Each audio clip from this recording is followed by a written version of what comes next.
Welcome to this tutorial. In this video, we will take a closer look at the layout of a page and we will learn more about sections. Let's start in Shopify.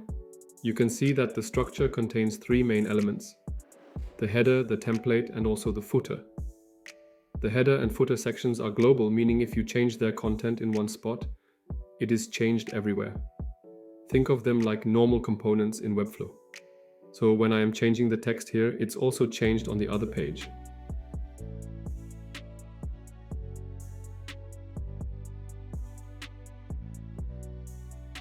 The sections inside of the template folder are also components, but with properties.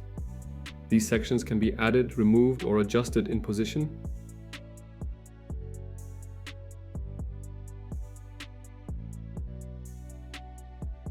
You can change the section here and it will not be updated in other places where the section was used.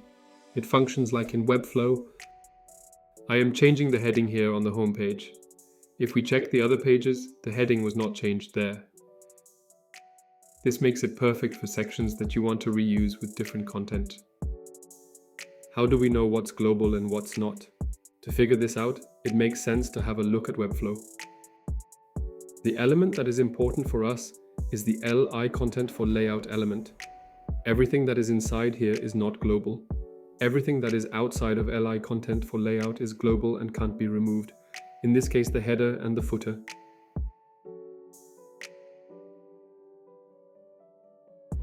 Click here to watch the next video.